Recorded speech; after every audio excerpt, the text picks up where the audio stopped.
help me, all of you can help me by putting this on your wall and inviting your friends and sharing to your groups and just calling people and telling them you're listening to this and you think that it's important for them to listen to it too. I guarantee you we are going to have a discussion like none other taking place in the media on this topic. The elder Native American Nathan Phillips and the controversy that occurred in Washington, D.C. So invite everyone that you can, because I think this is a conversation worth having. Mm-hmm. I think it's a conversation that people haven't heard and are not discussing is very important around this topic. So join us on this program, A Mexican Crossing Lines, with your host, Cindy Gomez-Schempp. And Duke Gomez-Schempp. Here on 88.1 FM, KPPPLP, Fargo-Moorhead, where we are adding local color to your airwaves and your airwaves and your airwaves. You all get some color. That's and I want to bring this important topic of Nathan Phillips and what happened out in Washington, D.C. to the Mexican Crossing Lines examination with me and with you and with my audience, because I have gotten over the last few days just bombarded with questions, with comments, with mail, with videos, with everything. So I am going to talk about it. I wasn't going to talk about it. I felt like, it's one of those things that happen along the way when you're reporting a story, like I was with the Kathleen Bennett case, that they pop up and people are like, Cindy, did you see what's going on over here? And I'm like, yes, I know it's marginally related to what I'm doing, but I don't have time for this. But this story has gotten out of control. So I guess I have to talk about it. And I kind of feel like it's a little bit of a distraction from what we were doing with the caravan, but it's also related. So stay tuned because it's important. And I want to thank all of you who have sent me your questions, your comments, your video links and pictures and everything. I haven't gotten to all of them. I am slowly wading through it all. And it is a lot. It is extensive amounts of things. I also want to urge you all to follow us on our social media sites and go to our website, kpppfm.com, and donate to our organization, to our work, because we depend completely on the support of listeners and viewers. And I hope to find ample time during the week to keep working on my book about Standing Rock. I am working on it. I am now past the foreword and into the introduction. And another way that you can support our work so that I can get this important book, identifying a lot of the folks that I've been doing this reporting on for the last 2 years, into your hands, is by donating at our page, kpppfm.com. Duke, how can folks get to us? Well, they can get to us a number of ways. One is actually want to give us a call and leave a message. We have a message line, and that number is 701-566-0917. Again, 701-566-0917. Also, as you were mentioning, they can go to kpppfm.com. That's actually where we put our podcasts, the audio and the videos that we've been uploading to YouTube from Facebook Lives. And that's kpppfm.com. And as Cindy mentioned, we have a donate link on there under kpppfm.com/donate. And remember, we're a nonprofit organization. We're non-commercial media. We're nonprofit, so any donations are actually tax deductible. So it's contributing to the community. We appreciate that very much.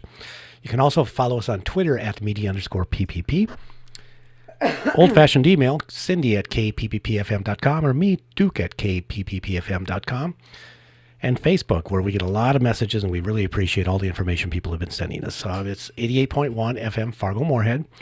That's our main radio station page, but we also have our nonprofit page, which is the People's Press Project, and another page focusing on Mexican issues. It's Mexi-Can.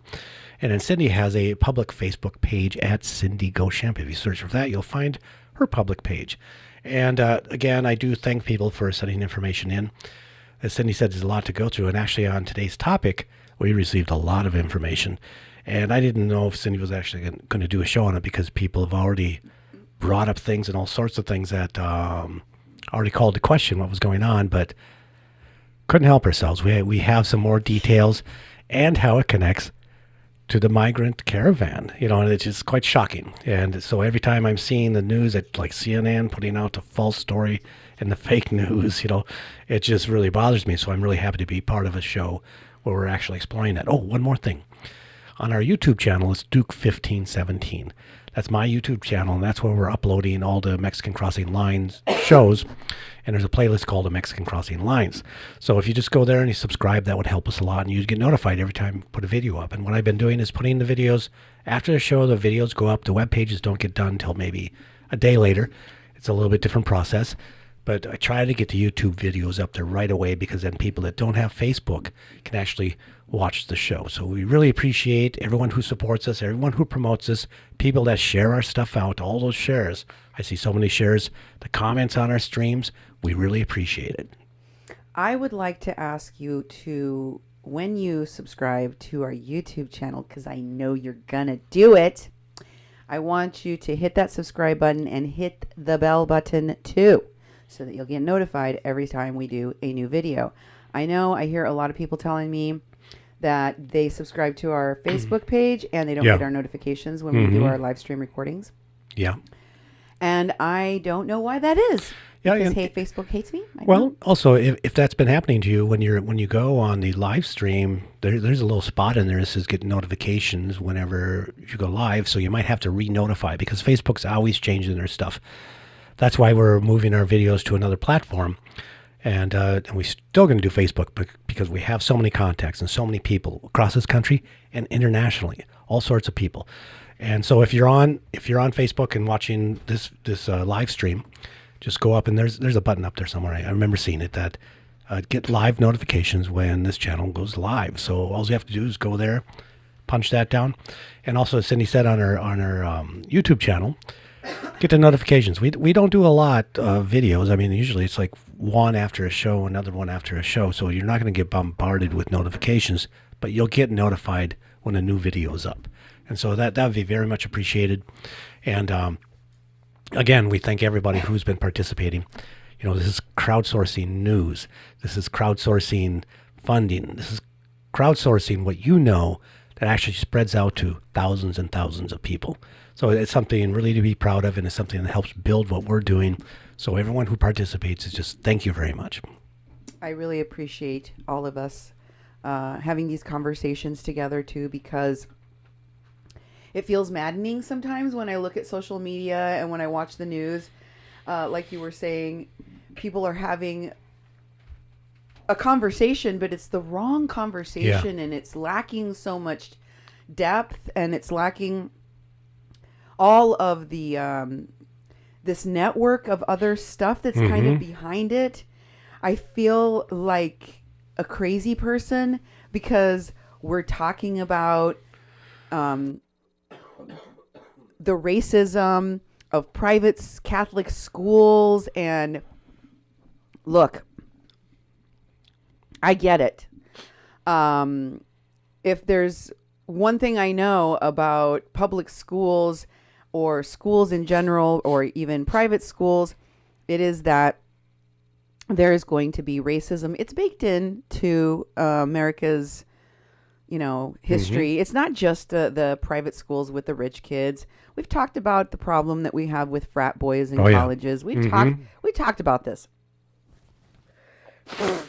I agree that, and after watching tonight's show, I think you need to reevaluate what you think you know about Nathan Phillips and what you think you know about what happened in D.C. I mean, I am. So every time I see a post of someone who's reading the old information, I'm like, I I've really reevaluated. So you may too. We'll see. By the end of the show, we'll see where you're at. I'm sorry. I just scarfed down a bunch of ice cream and drank really, really cold. Oh my God. So I gave myself brain freeze and I was choking a little bit. But I do want to mention that when I did my show on Tony Cervantes, I showed some pictures. I don't know if you all remember this, but if you don't, go back and watch the show Caravan Crossings, where I featured Cervantes.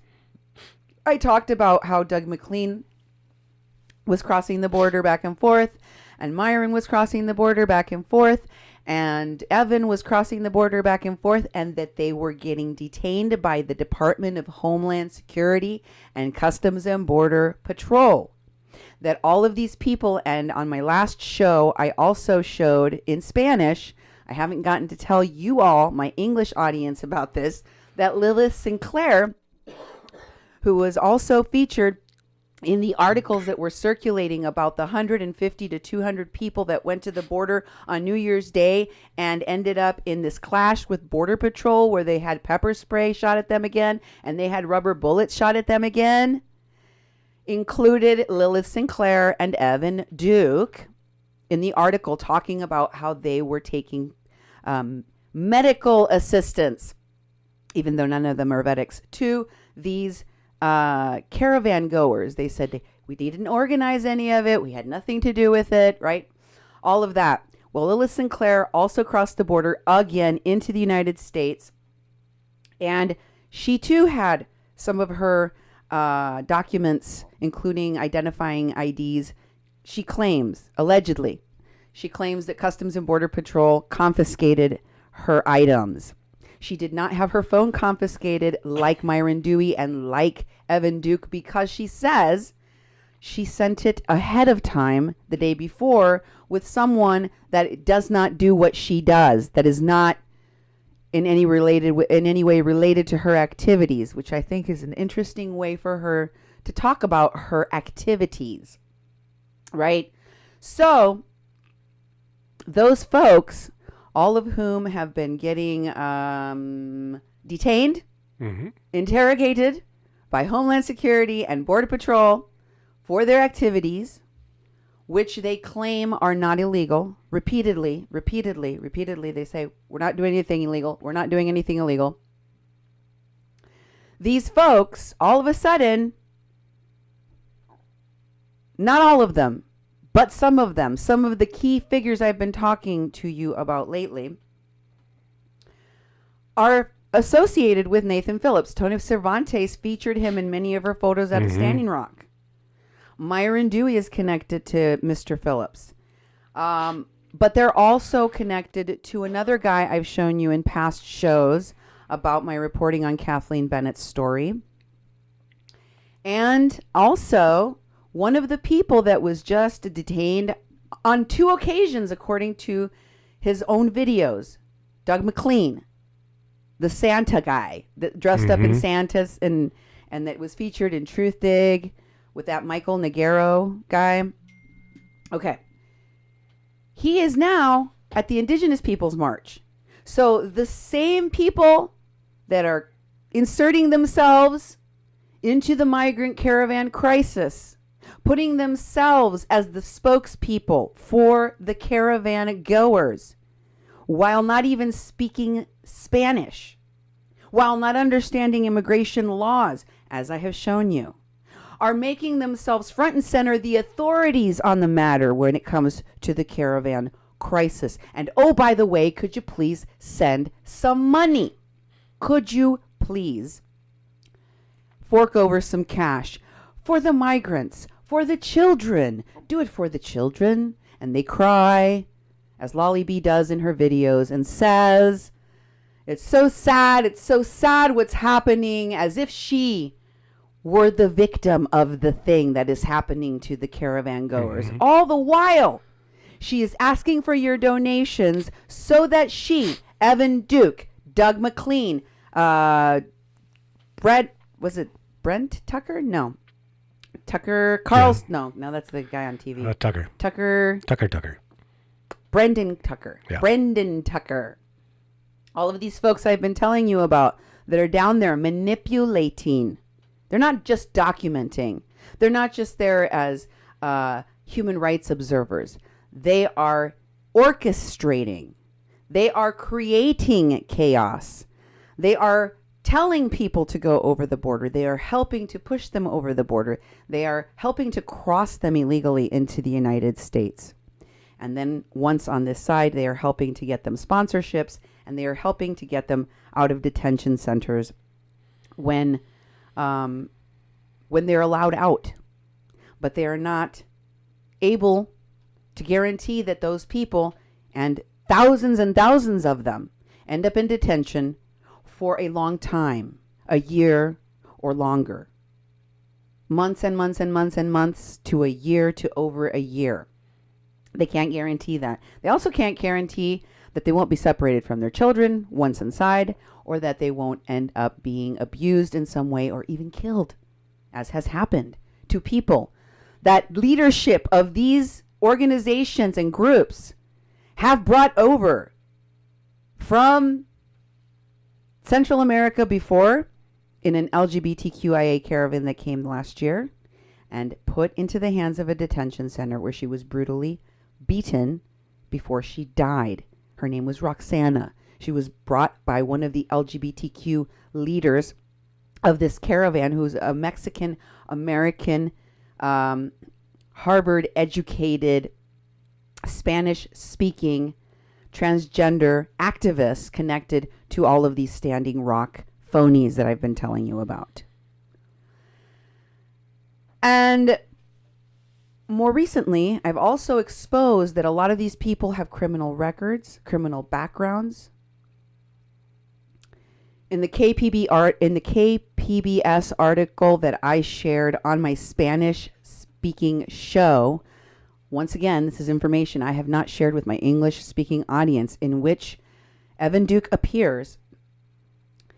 He is questioned about his criminal past and admits that up until 2012, he was he was convicted of crimes that ranged from drinking while driving, which is one of the reasons I think he still doesn't drive, and he has other people drive him all the time. Maybe he hasn't been able to get his license back. Maybe he still drinks. I don't know. But what I do know is that right after Standing Rock, and for over a year, or maybe even as recently as last year, that we were still reporting on the activities of these people traveling across the country, especially because Evan Duke was involved in the story of the rape of Missy Waddell that I covered. Evan Duke was also involved was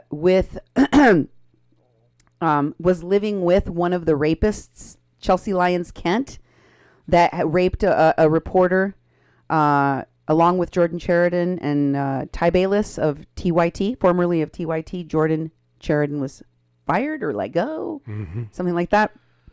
These folks have been associated with violent criminal behavior, and none of that seems to concern the leadership, which continues to promote these folks.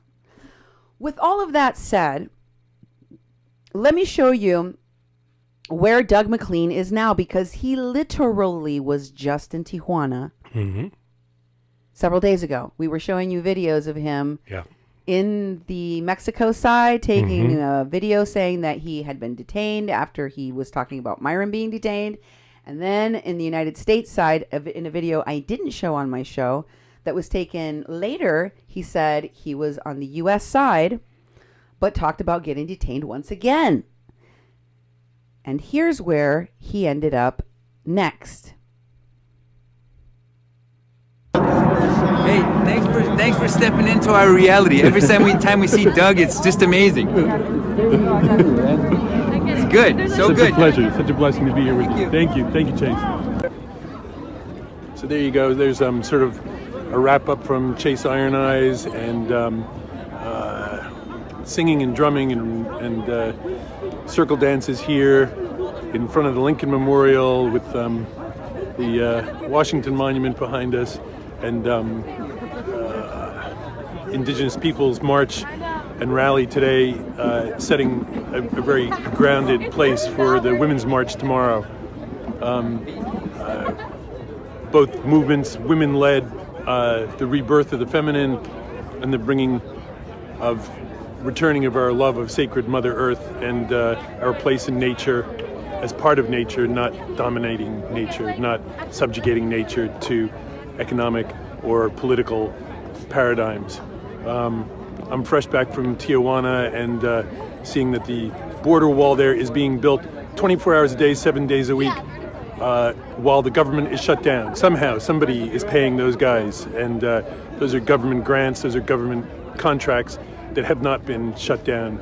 This government shutdown is a ploy, is a ruse by this administration for its own devices. So remember that when you vote, remember that when you get out in the streets and march tomorrow, and whenever you're doing any keyboard worrying, as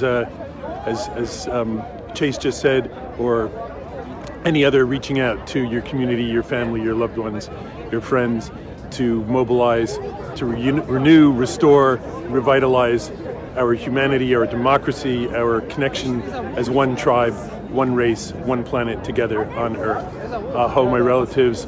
Mitakayasi, blessings to you, and thank you for everyone that's watched. This is the third of 3 live streams that I've done today. I'll do more maybe tonight. There's a bunch of performances, but I'll certainly be doing my best to live stream tomorrow at the Women's March. So please stay tuned tomorrow for those sorts of things. And as you heard, Takata will be doing a presentation at the Women's March tomorrow. So my relatives, stay safe, stay warm, stay in love with yourself and your communities and your loved ones and our fellow human beings everywhere. Aho. Stay in love with yourself. There's something wrong with that dude. I'm sorry. It's just like, he talks funny. He talks like he's like Max Headroom. Remember that guy from MTV? Like he was like a robot. Yeah. Like he's not. Yeah. Oh my God! It must be Max Headroom. Did you turn into Max Headroom right now? I think I did. How did that happen to you? It's frozen. Hopefully it gets fixed during the show. I don't know. Oh my God! Try it again. Or you might just have to look at me this way. Oh, that's sad. Maybe. You're so handsome, and now they can't see you. No, well, you can hear my voice. Okay, anyway. Hopefully that gets fixed. But if not, you'll just have to talk with a still picture, yes. A picture of you.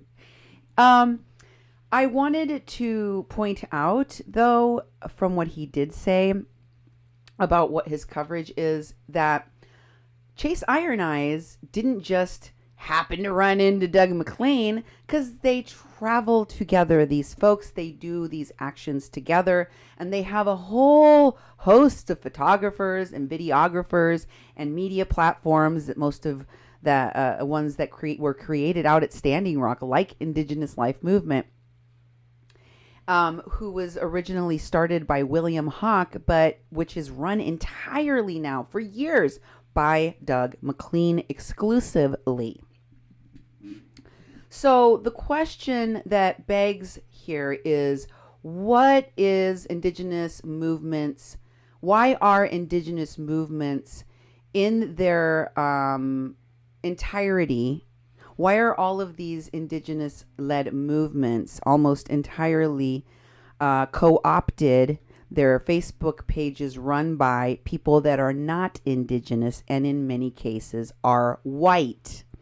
How come? I have questions I would like to know. I don't understand how that's possible, but I would like to know because it's very questionable. Y'all should go read this article right now that's in Tablet. I didn't put it in the links to this show, Nemo, so if you're looking for it right now to put it in the comments, I did not, but I am telling you, just Google Tablet. Tablet is the name of the publication, and put in the name Tamika Mallory and Linda Sarsour, the two Women's March co-chairs that I have talked to you about in the past, and whom were at this Indigenous Peoples March, coordinating the speakers at the march of up in the stage, and were with the people. They not only helped to coordinate and organize these folks, they are working with them. As you might recall, Chase Iron Eyes and Tara Hauska took a little trip to Israel, where some folks got arrested for being part of BDSM movement. The BDSM, I call it, the BDS movement, which is considered a terrorist organization, a hate organization to Israel, and for which two of the members of Linda Sarsour little party, which included Chase Iron Eyes and Tara Hauska, were put in jail, deported a day later, and forbidden to return to Israel forever. Wow. Yes. And now Chase is hanging out with a guy that's just been questioned by Homeland Security at the Indigenous Peoples March, which is being organized by Tamika Mallory and Linda Sarsour. So what else is wrong with this picture in which we are about to get the viral video of the year so far? Nathan Phillips and the MAGA hat wearing kids, right? Well, it is the background of this Nathan Phillips, which I told you I have seen over and over and over again. He was in Puerto Rico after the hurricane with all of the fake boondocks saying, what are the boondocks? What is it called? Search and rescue. Search and rescue, the canine search and rescue people that had this defunct nonprofit organization that has really sketchy financials. One of the things that you're going to find if you go and you read that tablet article about the recent overshadowing ugliness on the Women's March having to do with Linda Sarsour and Tamika Mallory and Perez Cruz and Bob Bland, all of whom are connected to Winnie Wong and to Desiree Kane and to Tara Hauska and to Seven McDonald, all of those people, Maggie Day, all of those people that manage Hollywood stars who are also injecting themselves currently into the migrant caravan situation. I have shown you. They work with Frances Fisher and Jane Fonda and Lily Tomlin.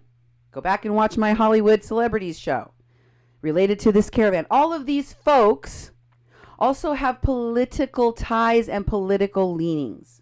Now, whatever you may think of these marches, whether it was last year's Women's March or this year's Women's March, or, you know, the Women's March of 2 years ago, whatever you think of these marches to go against the Nazis or to go on the Poor People's Campaign March, one thing that is not being discussed is the massive lists of people who are signed up to come to these things or who get signed up when they go to them that then can be commanded by these organizational leaders like Linda Sarsour to take them to the next topic, to the next issue, to the next march of whatever kind they want you to go to. Now they want you to go and focus on the migrant caravan, and Linda Sarsour is taking her people, her list, her Women's March to the migrant caravan crisis. You see how marketable that is? I mean, that's like being an influencer on Instagram. That's like being able to command this giant platform as if you had a television station or a radio show. Mm-hmm. That's the kind of power that these giant marches create for the organizers, for the opportunity to take that audience and dump the people and their dollars, their ability to fundraise, their continuing support for that which they have poured their heart into over and over again since Standing Rock. Because let me tell you, a lot of these platforms, a lot of these networks were created around the same time that the Bernie thing happened, that Standing Rock happened, that Jill Stein happened. Remember, go back in history and think about it. So read that tablet article because there's questionable finances behind that as well. We're going to talk about the money. You need to pay attention to the money. This story about the questions we have about this Nathan Phillips has less to do with the MAGA hat wearers and less to do with Native Americans and more to do with political power and money. Remember that. So let's take a look at this clip of a CNN video, one of the many stories, okay? They have talked about this ad nauseum on the television and all the media and social media, and people have rehashed it and memed it and flipped it upside down. It's been talked about to death. But before we talk about that, Duke, I just wanted to have a brief conversation about going to marches, about the Women's March.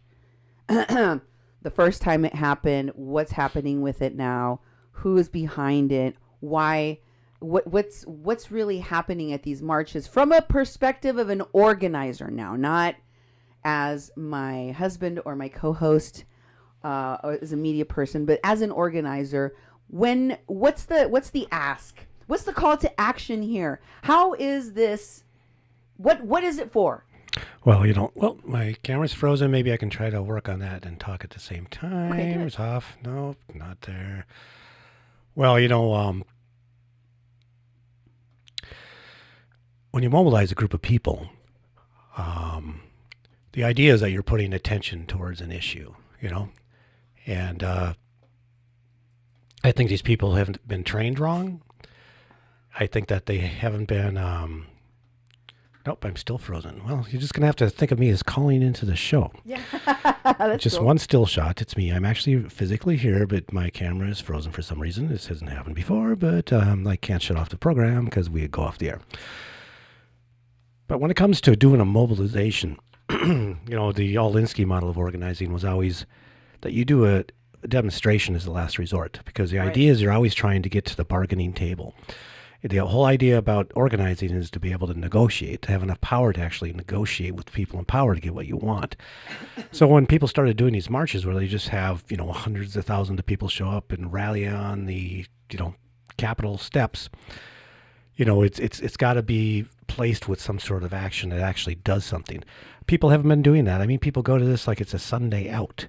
It's not an organizing strategy for most people. It's just something they're going to show up to and walk and listen to some speakers like they're at some sort of show for the afternoon and then go home. Mm-hmm. They're not harnessing the power of hundreds of thousands of people. And they're saying, see, look at how many people are out there. Look at all the people that are at the march. That means we have power, and it doesn't. I think it's been misused for a real organizing strategy, but it's actually used for a marketing strategy. Yes. I think these people are in the marketing. They're marketing something, and they use these marches precisely for that. Amen. Yes. And I know some of you are onto this and you watched the social media comments about, from people, indigenous people and women included, that were talking about whether or not they were going to go to the marches and how they felt about the marches. So I just wanted to say that real quick. Now on to Mr. Phillips himself. In this CNN video, I want you to pay attention very closely to what this man is saying that he did, because I know that you've probably heard that there's different versions from the MAGA hat kids and from Mr. Phillips and the other people that were with him as to what transpired. Okay? But from his own mouth, listen to how he talks about what happened. And then we'll talk about this clip afterwards. There, and I was standing there and I seen that group of people in front of me, and I seen the angry faces and all of that. I realized I had put myself in a really dangerous situation. It was like, here's a group of people who were angry at somebody else, and I put myself in front of that, and all of a sudden I'm the one who's Can you shut up? all that anger and all that wanting to have the freedom to just rip me apart. That was scary. I'm a Vietnam Times veteran, and I know that mentality of there's enough of us, we can do this. And there was a couple of things that I wanted to point out. First of all, he said, I put myself in. Did you hear that? Mm-hmm. He put himself in that situation.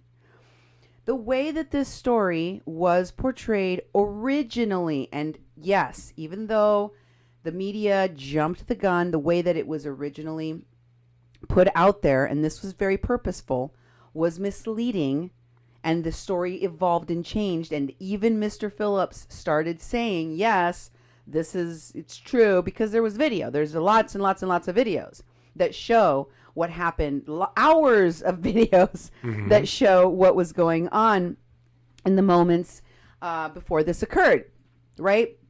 That show that he went and inserted himself. So he wasn't going to be able to lie about it, but I do think that it was very purposeful that in the beginning, the way that it was reported was to make you feel enraged. You were supposed to feel angry about what this group of MAGA hat wearers, they were going to push the "you hate Trump" button in Americans, and they pushed it, and then they went, "You're mad, give me money."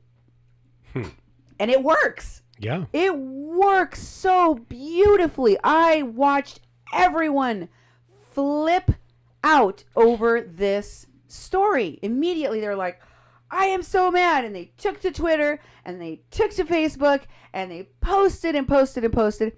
Then, of course, inevitably, as the new information started to come out about what Mr. Phillips put himself in, as he himself admits, that part of us that feels like we need to stand our ground, like those kids are a bunch of MAGA hat wearing, mm-hmm.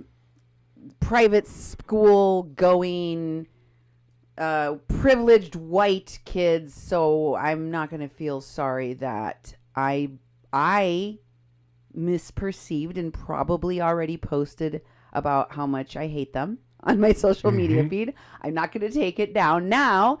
And so instead, what most of the Americans did was to go and find what confirms their bias. The Trump supporters went and found as much information as they could to show you that Nathan Phillips and the people that they are with are liars in some way. They're bad people. They're the ones that were trying to instigate something, and they found evidence of that. And so the reaction from people that are not Trump supporters, that have an initial and instant reaction to anything with a MAGA hat on it, those folks that are progressive and that have been probably very likely supporting Indigenous people and Indigenous issues ever since Standing Rock, very closely so, probably and almost immediately reacted to those people finding this evidence by saying, of course, now they're going to say all this other nonsense too. And at the same time, y'all progressives and liberals went and found your own confirmation bias information that shows that there's been a history of this kind of racism at this school. Because likely there is, yeah. And this is probably true of private schools more than not private schools, mm-hmm. but it's probably rampant everywhere. You know what I mean? So it's not difficult for us to confirm our own biases, whatever those biases may be, because there is evidence of it in the world. Racism is not isolated to one incident, one place, one time in history. It's everywhere. So yes, Are these kids angels? No. Are these kids evil? No. Did they do something really bad? No. Did it look really bad? Yes. And we didn't have all of the information. How most of you reacted out there had more to do with your own bias than it did with Indians, with Indigenous Peoples March Day, with MAGA hat wearers, with private school goers. Had very little to do with any of those things, earnestly. Here's the other part of this that struck me. This video, when he said Vietnam Times veteran, I was like, excuse me? Yeah, what's that mean? Vietnam Times veteran. Yeah. Because I never heard nobody from the Vietnam veteran era call themselves a Vietnam Times veteran. Have you? No, I've no. never heard of such a thing. And two is that in most of the articles, they say he's 64 years old, and that, I don't know if that is actually true, but, but we have to go with what we've been given. He says he's 64. And if you think back and you actually do the math, he couldn't have been in Vietnam. He couldn't have been in Vietnam. He'd have been like 15 or 16 years old. And by the time he was 18, there were no more troops in Vietnam. So this idea that he's a Vietnam era vet, he didn't say era, but Vietnam Times vet. Mm-hmm. I mean, that basically, is misleading very much. Yeah, I had not heard this myself, I will admit, but I do know that according to you, my listeners, my viewers, I have been told that he has called himself a Vietnam veteran, a Marine specifically. Yeah. I have not seen that yet. Well, we've seen it. We've seen it in all the news stories. They basically call him a Vietnam veteran. That's what they'll say. I was unsure of whether that was a speculation on their part since they heard him say Vietnam Times veteran. Yeah. Or whether he actually had said the word Vietnam veteran and blah, blah, blah, blah, blah, extra and explain what kind. But apparently he has. And he called himself a Marine and apparently also a recon ranger. I don't know what that is. And neither does anybody else because people are already asking questions like, what is a recon ranger anyway? Mm-hmm. We will be sending DOD and FOIA for Nathan Phillips's military records. This coming from the Twitter account of John Cardillo. And people are very unhappy when people steal the valor of veterans. Now, I'm not saying that he isn't a veteran of some sort. What I'm saying is, and what I have said about a lot of these people that have claimed veteran status, like Evan Duke III, and also Ed Higgins, and a whole host of other people, as I've mentioned to you before. The question I have is, ¿por qué más crema los tacos? I mean, why do you have to what's it called when you embellish? Why do you have to embellish the truth? Why can't you just say, I was a veteran and I didn't really serve in combat? Yep. Okay, like I was a dishwasher, or I got an injury like Mitra Sin, like just be honest about the fact. Don't be calling yourself a combat veteran like Mitra Sin was and saying that she was a combat veteran so she can assure people that are sending thousands of dollars to Marcus Mitchell for his gunshot wounds in his chest that she knows that he does have an injury. And then, oops, turns out she never had any combat. Turns out, like, when you start looking into these people that are willing to lie and defraud others for money, like Mitra Sin was doing. And now Mitra Sin is putting out videos with LaDonna Mama LaDonna from Standing Rock standing with Nathan, right? Okay. Wow. They're supporting Nathan. Everybody's putting out their video, and they're going to be putting out their hand too. Mm-hmm. You wait for it. They're not just putting out their videos in solidarity. They are putting out their videos to show they are with this dude. Send me some money too. Mitra wants some cash. LaDonna wants some cash.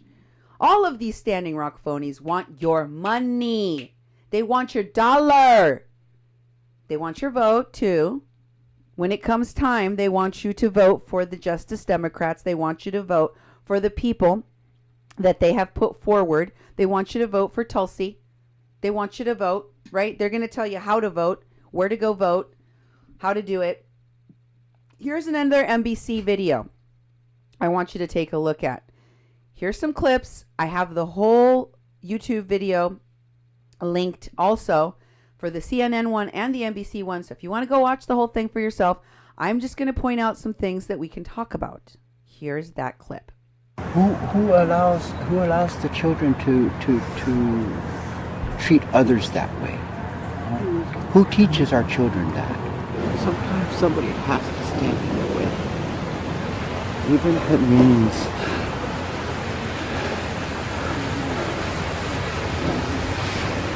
and I didn't want it to be. I really did. And I was scared. I was afeared.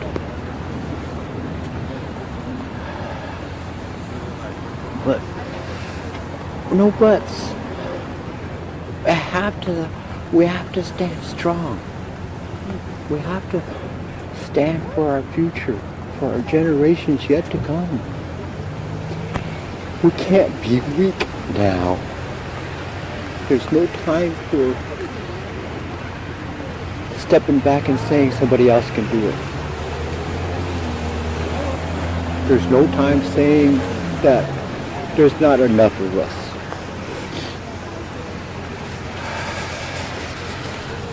My Omaha people also say that when you gather together, your strength. You have a strength. We are one. And that's what we got to do. We got to stand as one. We're going to have to learn how to live together, and we're going to have to do more than just praying about it and talking about it. We're going to have to get out there and do those actions. Do those actions? What actions exactly? Yeah. Mm-hmm.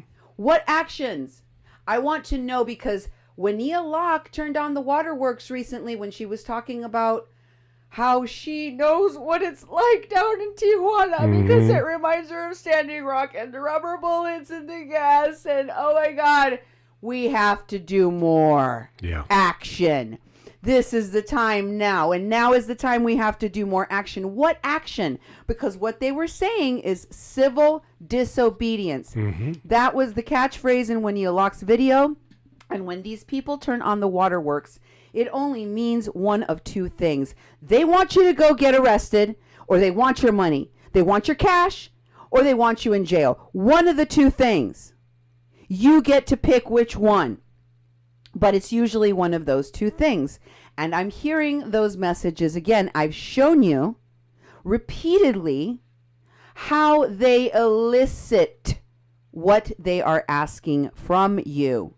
They push your emotional buttons to get you to get angry, to get you to go to that march, to that place where you will then get arrested or injured, and to take an action you would not normally take, to do something beyond what you would be normally doing. Not knowing they elicited this from you, this heroic act, the act of giving over your money to someone unscrupulous for their agenda, for their political gain, for their power, or the act of getting yourself, putting yourself in harm's way. Because let me tell you something.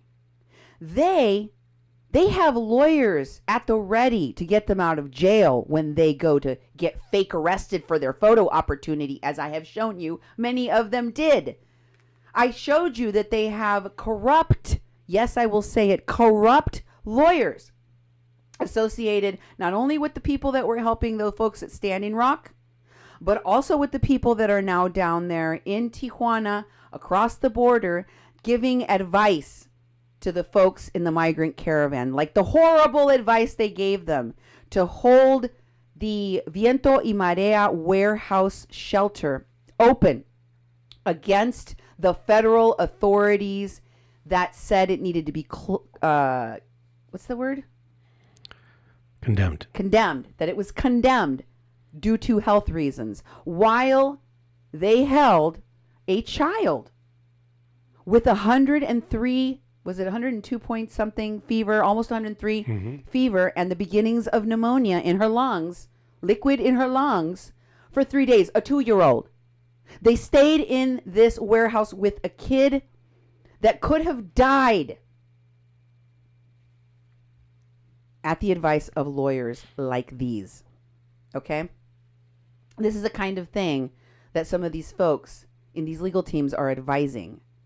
I have shown you that these folks are willing to do, are doing things that put people's lives at risk, that put people in detention centers without them knowing, without them being able to guarantee whether those people are going to be safe.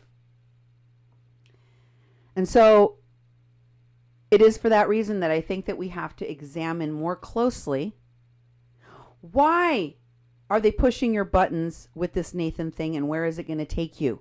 Where do they want you to go? Why is this man crying? I didn't understand much of what he was crying about or for, and I have a question for you. Maybe for you, Duke. I don't know. For you, for anybody that wants to answer me this question. Because now we now know things happened differently than we were told. We know that he inserted himself into the situation, that he saw the back and forth between the Black Israelites and the MAGA hat wearing kids from Covington High School, right? We know that he knew that there was tension between them, and he put himself in the middle of it. He has said that as well, right? And we know that he went up to this kid and started beating his drum and singing inches, like right this close to his face. And that this kid, whom, if you look at the beginning of the video, originally, when this whole thing started, when this guy walked up to him, had nowhere to go. There was literally people all the way around him. There was nowhere for him to back up to. Later, after he had been standing there for a while and this kid was just looking him in the face, kids moved out of the way so that he could finally back up or move. When his bus arrived, he left with other kids. But he didn't actually do anything to Mr. Phillips. He didn't touch Mr. Phillips. He looked to me to be very uncomfortable and feeling awkward. I think a lot of the kids were, shocked and amazed, and many of them looked very happy to be listening to this music and singing along and dancing along with it. There is really no way for us to know exactly how they were feeling or what they were feeling, but I do have a question about what would make someone cry after they had inserted themselves into that situation and it had had a nonviolent and positive outcome. Mm-hmm. Right? Why would that make you cry and say, this is the time when we have to stick together and we got to be strong and we got to do actions? Yeah. Well, can you explain? Well, again, you're going to see a still picture of me. The first thing I think of is that if you watched all the news stories and if you actually watched the live footage of the whole thing as it happened from multiple angles, his first narrative is that he was being harassed and he was in danger and he was very scared. So I think he was piling on that I have been traumatized here. I have been traumatized and hurt by the situation and we need to change everything, and went into his other speaking things. But the problem is he's done so many interviews that he keeps on telling the story, and if you watch the video, his story doesn't match up with the video. I mean, it's really simple that you can listen to him talk, and there's numerous points. People have broken it down. I mean, it's all over the place now. You know, him saying the guy went left and right and stood right in front of him where the guy wasn't moving. You know, that people were jeering and yelling, and he looked at them, they're all smiling and laughing. You know, and he said a lot of things that aren't true. So I think this is one of the earlier videos where it was afterwards, it was the evening as it started to get dark, that he had to hang on to the narrative that he first put out there, and that he was abused and he was traumatized, and this is a horrible thing. So they could make comparisons to, you know, the lunch counters in the 60s and things like that. Exactly, right? He has to be a martyr because that gets cash. That gets cash, okay? And a lot of this, as I've told you, is about raising money. Here's the New York Times article in which he said he was 64 years old, and in which, as you will see, if you look further down into the story, it says he was with a guy named Marcus Frejo. Oh, really? There's his age, 64. And if you keep going down, you will see that he was with Marcus Frejo. There's a picture of Standing Rock, probably taken by Tony Cervantes, but it doesn't say photo credit. No, or does it? Terry Sylvester? Yep. Okay. Yeah. There is more, and he's... It was a long article, had a lot of ads in it. Sorry, people. That's all right, honey. It's fine. There's a Hebrew Israelites, and there is Chase Iron Eyes, spokesperson for the Indigenous Peoples Movement, which organized the march. So he didn't organize this march by himself. Linda Sarsour and Tamika helped him. Bob Bland helped him. All of these other people I've been telling you about helped him. Winnie Wong probably helped him. Seven McDonald was helping. All sorts of people were helping. Marcus Frejo, an indigenous hip-hop artist, also known as Keezy IMC. And who is he? Why don't you tell them, Duke, where we heard about this guy before from Standing Rock? Oh, he's in Standing Rock, especially in the early days when they were doing lockdowns, because I think it was he and his brother were actually stopped at a rest area. Yep. And they had lockdown equipment, and they got arrested, you know, and he was also doing music. You know, we were actually playing his music. And so he was one of the earlier arrests, and also part of the groups that were doing the... I believe he was the first one. I think he was the very first one. And I remember it because he drummed the entire time while he was sitting there in handcuffs. That's true. I remember that now. And he was like, he sang the whole time. And then later we found out he's an entertainer. He's a rapper. By the way, get his music, get his record, play it on the radio. Let's help make him famous. Yep. These folks are entertainers. And I've told you many of them are also actors or stunt people. All of the folks that are involved in this, they are trying to get famous, on their way to getting famous. They want to be in the documentary. They want to be in the music video, or they already have been. And so has Mr. Nathan Phillips. And it is important to remember that because Marcus Frejo and his brother were together with the people of Red Warrior Camp, some of the most aggressive protesters that were getting arrested because of the actions they were taking that were civil disobedience, right? The actions they were taking that we've been talking about break the law, okay? That's the extra step that Mr. Nathan Phillips may be talking about, that I think Juanita was definitely talking about, that these folks in Texas and in Tijuana are doing, which is breaking the law. Breaking the law in the name of activism, breaking the law in the name of their agenda. And they say it's because they really care about the migrant caravan. They care about the people of Puerto Rico. They care about the hurricane victims of Houston. They care about the pipeline. They care about KXL3. They care about this. They care about that. But what they really, really, really care about is fame, fortune, and power, in politics especially. So here is the Tyler Morning Telegraph. And in it, it talks about the Native American that tried to ease tensions at the mall rally. They're talking about Nathan Phillips. And in this, it talks about Keezy EMC again. IMC, the rapper that I was just talking about, a.k.a. Marcus Frejo.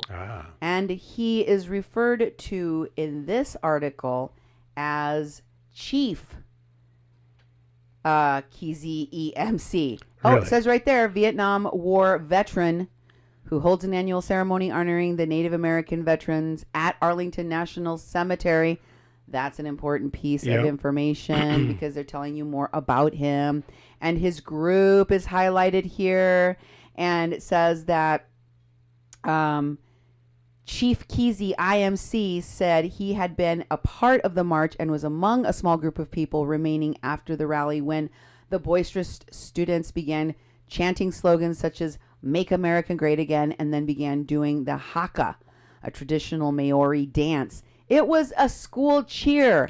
I watched the videos. That was not a haka. They were trying to tell you that it was a haka to make you angry that they were appropriating Native American culture so that they would have another reason to say that these kids are being racist. And while I'm sure that they do have tendencies to do things that are probably appropriative and or racist to indigenous people and people of color because we live in America and that happens here all the time, in this particular case, they were not. They were just doing a school cheer, and they did not say build the wall in the videos that I heard. If somebody can show me where they did, please send it to me. But I think the point here is the things that we're not talking about. And that is, of course, the fact that these folks tend to be in the spotlight at the right place at the right time. And I've told you it's not because they're really, really lucky. These things don't just keep happening to the same people over and over and over again. They are orchestrating it. And they're ready with a photographer there with the, great camera equipment like Tony Cervantes or Rob Wilson or Doug McLean to photograph it and videotape it and put it in the news. They are ready for that. They are looking for opportunities. And what better way to close down the Indigenous Peoples March, which was really all about marketing. It was like a day-long commercial that had a lot of, requesting of money and raising of donations. And boy, did they raise a lot of money. And of course, collecting information from their base so they could use it in the future. That's what it was really about. So I want you to watch these 3 different clips. The first one is called The Black Israelites, because I want you to hear, I'm sure you've probably seen this, but if you haven't, I want you to hear what these folks were saying. This is a warning, caution, there is about to be an N-word on the show. It came from the Black Israelites to another young black man that was amongst the students from Covington High. I want to tell you, this is one of the tamer things that the Black Israelites were saying, not just to these students, but they had been saying it to Native Americans as well. They were saying some really bigoted, hostile, racist things. Just horrible. So here's just a taste of it. One nigga in the crowd. Whoa. That's racist. You got 2 niggas in the crowd. Two niggas.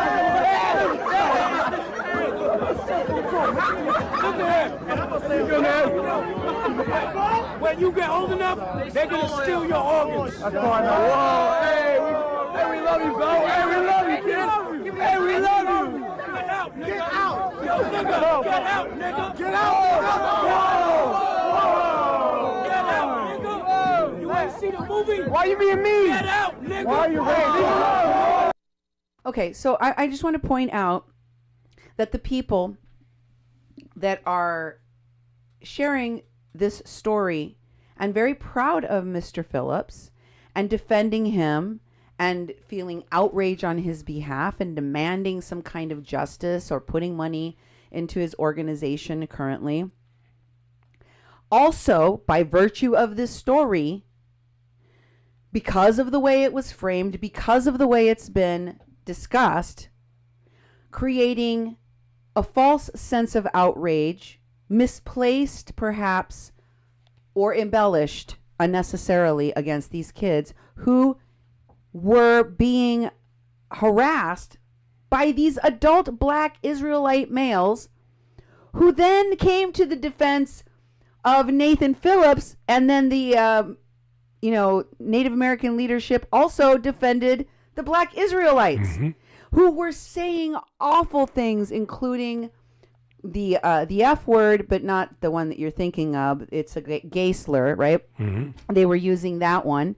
And these kids, when they heard the black Israelites say that homophobic slur, they also said, whoa, why do you have to be so mean? And he said, because God condemns homosexuals in the Bible, and you guys are from a Christian school. He's telling them, like, you of all people should also be condemning the gays with me. And the kid said, no, they're human. So if we're supposed to hate these MAGA hat wearing privileged kids from a private school, you should know they were defending gay people and black people, one of their own students. They were defending people from bigoted hate speech, including themselves, who were being harassed directly by these guys. As you can see, they were not saying nice things. So it was really bewildering to me why later on so many Native Americans, including people that were part of this, that were there, could defend the black Israelites. Also, I want to point out that when Orlando Cruz, after he was helping Mitra Sin raise money for Marcus Mitchell's fake gunshots, do you remember when I exposed that on my show around Halloween time? Yep. Well, after all of those people, cleaned up the mess of, we were fundraising for a fraud. One of the things that Orlando Cruz did was to go to a run that was happening in California. I was watching very carefully to see if he was going to jump the border and start trying to bring people across or whatever. And he went on a run with another woman whose name I don't know, and I can't remember who she was right now, but they were hanging out with some black Israelites. And I started to think, this is just one of the other extremist weird groups that these Native American groups have been organizing and working with. Makes sense that they would actually be supportive of each other. I'm not saying that this particular group of black Israelites that was in Indigenous Peoples March in Washington, D.C. are the same ones as the ones I saw before, or that they were working and planned this together. But I do still have questions, because I don't know for sure. But I do still have questions about why, in their words to the public about the black Israelites, people, including Nathan, would defend anything that those folks were doing at all. Or why the black Israelites, and I heard this myself in one video, you heard it too, say, here comes our elder. The black Israelites said that about Nathan. They called him by his name, Nathan. Here comes Nathan. Yeah, here comes Nathan. He said he's one of our elders, is what they said. Bring the receipts, Duke. Bring them. You can bring them too. You've been watching this stuff with me. Oh, yeah. I heard him say exactly that. I heard him say that it was right towards the right when he started marching in, and seeing the video where it was actually taken by the Black Israelites. They were filming the whole thing, and they said, "Here comes Nathan. Nathan is coming. He's one of our elders. He's coming here to save us." And Nathan drummed and walked right on by him, and so I was like, "Wow!" They're calling him by name, and he just marched up drumming, from feet and many feet away, So, and that's in some of the videos that you can find on YouTube and on Facebook. But this is the one that actually the Black Israelites videotaped, because they videotaped the whole thing. I mean, the whole thing of where they were speaking to the crowd, and much earlier before that, and all the way to the end. So there's lots of video evidence from another angle that you can watch and compare to what Nathan is saying and seeing where it doesn't match up. But that just threw me off when I heard them actually acknowledging who he was and saying that His using name. the word Saying his name. and saying, he's one of our elders. I thought that was, I said, hey, did you hear that? And we do have it, but we're not playing it tonight. I can't play every little bit of evidence. You can either believe that I bring receipts, that I have the information. I always try to show you the receipts, which is why my shows sometimes take 3 hours. And still, despite the fact that I always prove what I say, that I bring you evidence, people's confirmation bias will not allow them. It seems like they just will not allow them to concede that maybe they've been tricked, that maybe they've been lied to, that maybe they've been manipulated, their emotions and their dollars just sucked out of their wallet without them realizing that they have been taken by a fraud, by a phony.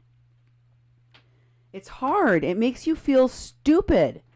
It makes you feel used, and nobody likes to feel like that. I don't like to feel like that. So I get it. I get it why people will defend this type of behavior from Nathan, from these indigenous people in leadership. Hell, indigenous people don't have adequate representation in the media. So when we see it, when we idolize it in some way, it makes us feel hurt for anyone to say anything negative about that. Because we want something to admire, and damn it, can't we just have it? Let us have it. I'm not trying to take nothing away from you. I'm just trying to ask you to think critically.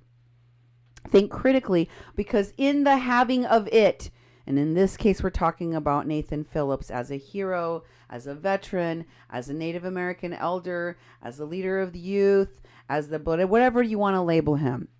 In the having of it, you have the having of hate directed at these students for something that, well, quite frankly, isn't fair. It's not fair that it has been embellished. Like I said, are they maybe mostly privileged, bigoted, etc.? Maybe. Maybe they all are. But they didn't do this. And just like I told you with the Kathleen Bennett case and everything that happened to Mary Trujillo, the elderly Lakota woman that was kidnapped by Mulaney Stoneman, with the help of Kingpin and Billionaire Wealth Nexus member Christina Hallenbeck, with the assistance of the fake medics or former paramedics, Vanessa Bolin and 8-Ball, Jessica Piercy, with the help of the fake marshal and fake Army Ranger, Bill Runningfisher. What I told you is that I don't know if Kathleen has done something bad. I don't know if Kathleen is a bad person or if she's ever done something bad. I know she's innocent of what she is being accused of, and I can prove it. I can prove that a whole group of people framed her and left her mother to die in a hospital. They never looked back, and they kept claiming all the while that they cared about women, that they cared about the elderly, that they cared about indigenous people and indigenous rights while they were trampling them. So I ask you to question their true motives, because the people that I have been exposing tell you one thing while they do the opposite of that thing. They cry while they ask you to help people in the migrant caravan, while they take in donations for themselves and put people in detention centers, feeding the industrial complex of private prisons, lining the pockets of those market holders, of those investors in those private prisons.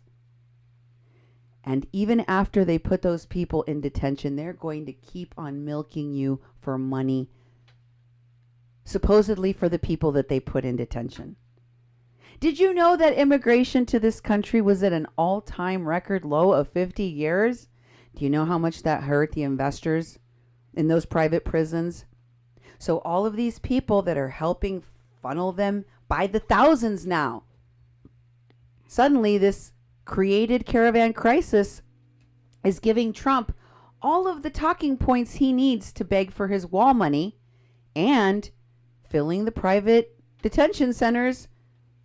All the while, the people that are doing it can say they're the people fighting against Trump, fighting against the wall, and fighting against deportation and inhumane practices in our policies against immigrants. See it for what it is. You're being played. And most folks aren't even scratching the surface below what these folks are saying to see if there's any validity to any of it. So I ask you, think. I want to go to the next video, which is called Build the Wall, because this is another important part of what you need to know. There's a message in this. I looked and looked and looked. I stayed up way past my bedtime watching videos of Nathan and videos of what happened to see if I could find these kids saying anything racist, anything mean, anything like make America great again, build the wall, or anything like what Nathan and others assert that they were doing. Even though they themselves, the people with Nathan, have contradicted each other already. Because Marcus Frejo said that the kids appeared to be dancing with him and smiling with him and singing with him, while it was being portrayed that they were mocking Nathan, that they were jeering at the people that were singing. So they've already told conflicting stories. Nathan told conflicting stories of what happened about himself. The other people with him told conflicting stories about what happened. But this part is important, and I'm going to tell you why and how it connects to the caravan. Here's that clip. I heard them saying, build that wall, build that wall. He said he heard them saying, build the wall, and then he cries. Okay? For those of you who say that I am mocking his pain, no. What I am doing is comparing it to a lot of these videos in which these folks cry for seemingly no reason that I can think of, to elicit your emotional response and your dollars. But don't forget, what you are crying, what they are crying about may not even be true. Mulaney cried when she talked about how her children were being shot at and there were rubber bullets. She's a medic, so she was out there, and none of it's true. None of it was true. I mean, literally none of it was true. Bill Runningfisher was very emotional as he talked about finding this woman naked, covered in her excrement and urine in a frozen army green tent that collapsed moments after he walked out because he was about saving her. Yes. And it was completely fabricated. These dramatic stories can be completely staged and fabricated. Almost every single one of the actions that took place at Standing Rock was fabricated, start to finish. So I think because I have proven that, and I have proven that these people cry on cue for no damn reason when they're lying, while they're lying, that I ask, and I think I have every right to ask, why the people that are with them do the same thing. Okay? Because he has been with them. I'm going to show you. He's been with the same Standing Rock phonies that I've been reporting on. I already showed you his pictures from before. I didn't know his name, but I said, oh, look, here's Kei Kurimoto, one of the people in Tijuana right now that works with Winnie Wong and Desiree Kane and all of those PR people. Kei Kurimoto is connected to a lot of these movie stars and Tony Cervantes, right? I showed you he was in a picture with her. I showed you he was in Tony Cervantes' pictures. And I'm going to show you who else he's with. But he is saying, build the wall, even though there's no evidence that I can find of these kids actually saying build the wall, because he needs to insert himself now as a celebrity, as a martyr, as a wise elder, and as a Vietnam veteran into the caravan and border wall discussion, as an authority. And I am sorry, but this man can't even string a sentence together that makes sense in English. How can he become an authority on immigration and border walls? That was a rhetorical question. He can't. Neither can Myron Dewey. Neither can Doug McLean. Neither can Chase Iron Eyes. Neither can Linda Sarsour.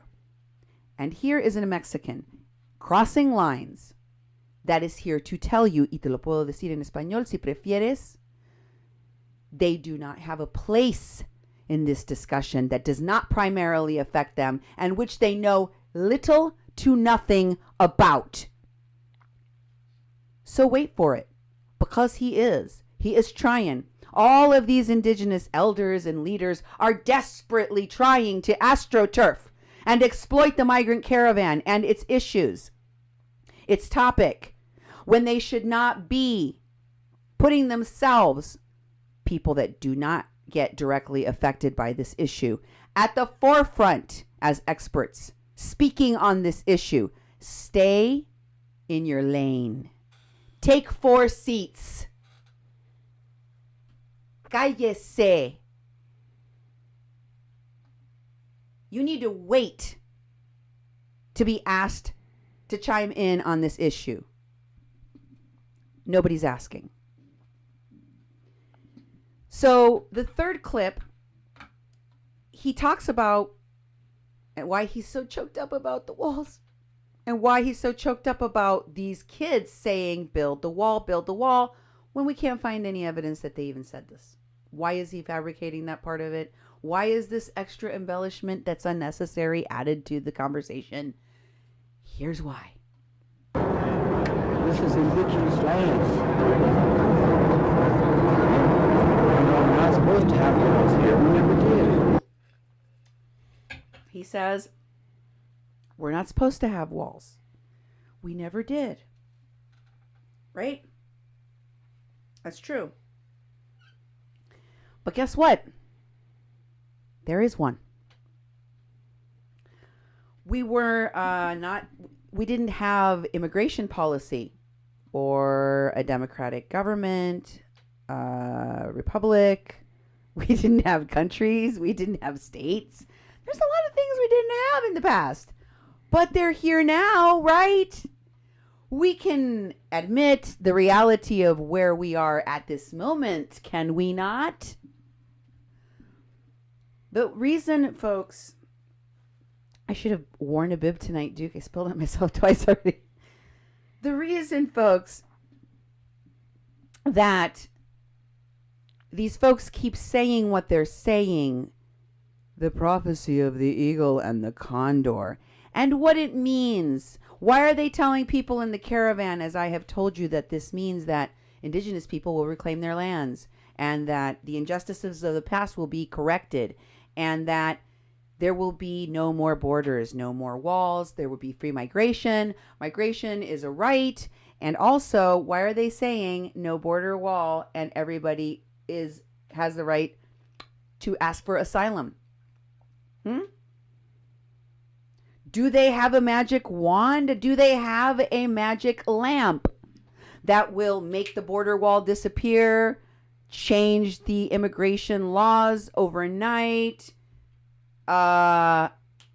make it possible for some people of the most impoverished countries in the world to travel all the way to the United States and get jobs, and end all of the other things that impede that flow of migration that have nothing to do with the things I just mentioned, and solve all of those things? Do they have that, Duke? No. Are you aware of such magic that could make all of these changes? No. Because I am not. So what they're doing is fantasizing. What they're doing is pieing in the skying. What they're doing is, wishes and rainbows and unicorns, but there's no way of doing it. There's no way of actually changing it. There's no way of implementing it. But you need to call to action. You need to start taking these actions. You need to do the thing, right? And the thing, like I said, is give me your money, come with me, and possibly get arrested. Let's go do a thing. These are the things they're asking. Here is a video, which I'm going to have Duke play a little clip of, in which Nathan tells you that he's in a music video also. Because remember, these folks, Nathan doesn't know anything about the migrant caravan or the wall. Nathan can barely speak English fluidly. Nathan wants you to know about that because he wants you to put money in his GoFundMe. Nathan wants to include himself, like all these other indigenous people want to include themselves at the forefront as experts on migration, immigration, and the border wall, because they're doing some things. They have a plan down at the border. They're building camps. They are creating these camps for volunteers, like Lolly B and Jake Lee and some of the people I've been showing you on my show that are giving out legal advice to the migrant caravan, that are taking donations over the border and giving them to the group of the caravan goers that do their bidding and go shut down the border wall when they're told. Those folks are going to be raising money for these caravans. So all of these indigenous people that are working with them all have to direct people toward the same goals. You need to know about our Mission Texas Butterfly Sanctuary. You need to know about our Carrizo Come Crudo tribe and how they're trying to insert themselves into the border wall conversation and give safe passage to undocumented people through their tribal lands over the border, and possibly to give them some kind of jobs or some kind of sanctuary, and or the Tohono O'odham tribe.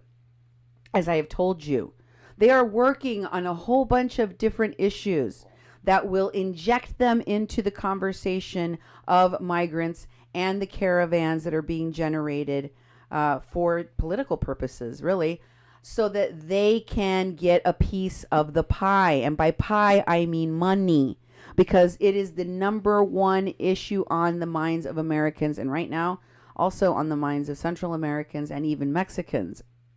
And two, because there's a lot of money being thrown into it, whether it's the people getting in detention, the people that are getting the children after detention, the nonprofits, the organizations, the churches, all of the stuff that has to do with the migrant caravan and all of its moving pieces. All of these organizations are making billions hand over fist.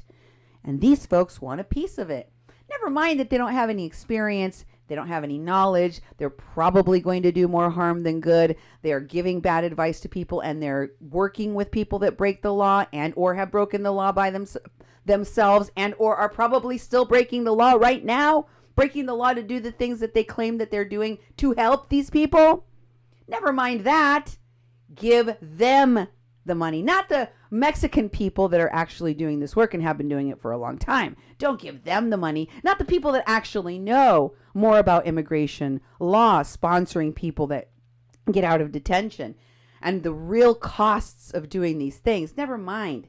No. You need to put these indigenous people that don't know what the hell they're talking about when it comes to migration or the caravan front and center and give them the money. That's why Nathan is talking about the border wall, which he has no business or knowledge in talking about. And finally, I want to show you his video in which he is trying to raise the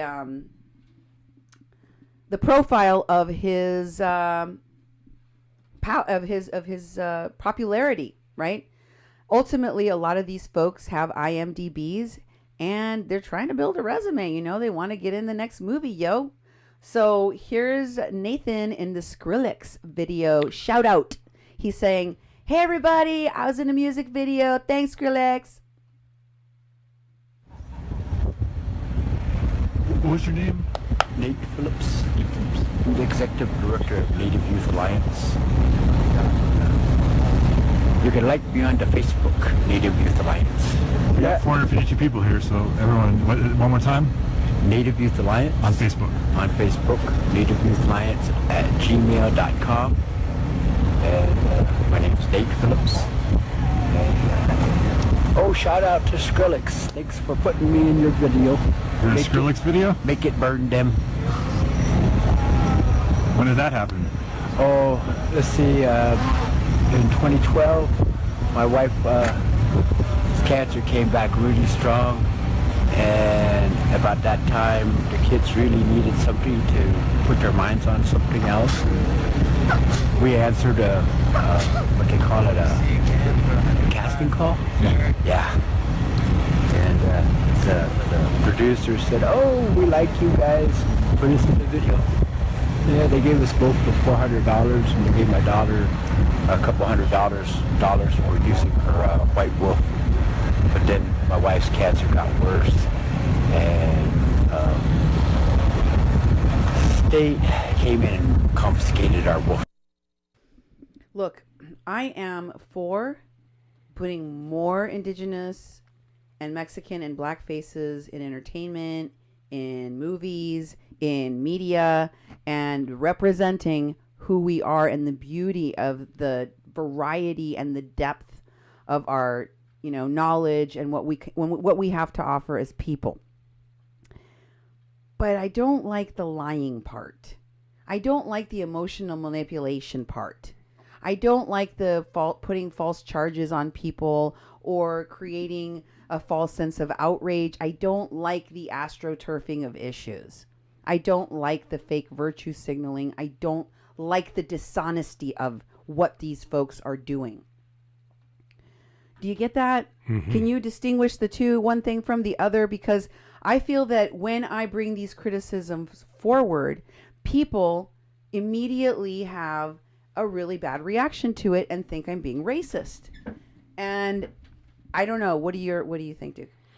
Well, talk about it. You're not being racist. You have been cautious not to talk bad about people of color, because you're oppressed people in a white-dominated racist society. But what you're doing is you're calling out the things that people are doing that are bad, and they can't get a pass. Can't get a pass from you. And what happens is that people tend to react to you that they're calling you racist because you're talking about, you've been told that you talk bad about all water protectors because you've criticized people like Michael Marcus, all sorts of shenanigans and illegalities and really bad people. Bill Running Fisher, all sorts of people, Mulaney Stoneman, Christina Hollenbeck, who have done crimes. Yeah. And you called him on it. Yeah. And so you're not against all water protectors, but you're calling the ones out that are doing illegal things and are harming a lot of people. And I think people, their reaction to you is that they want to call you racist, which is, because you're talking about a person of color who is doing wrong. And what you're doing is you're exposing these things because we can't be taken. We can't give people a pass. No, and they got to be held accountable to their wrongdoing.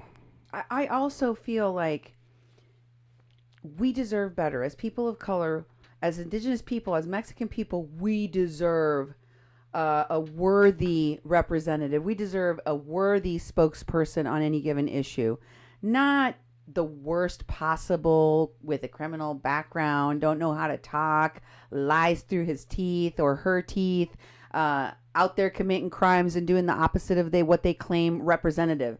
That's not who I want representing me.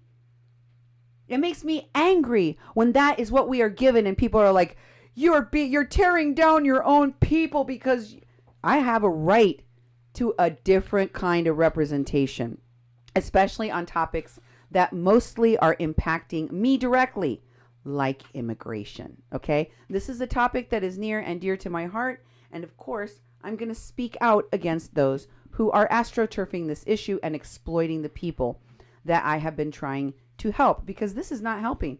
Let me tell you, this is not helping.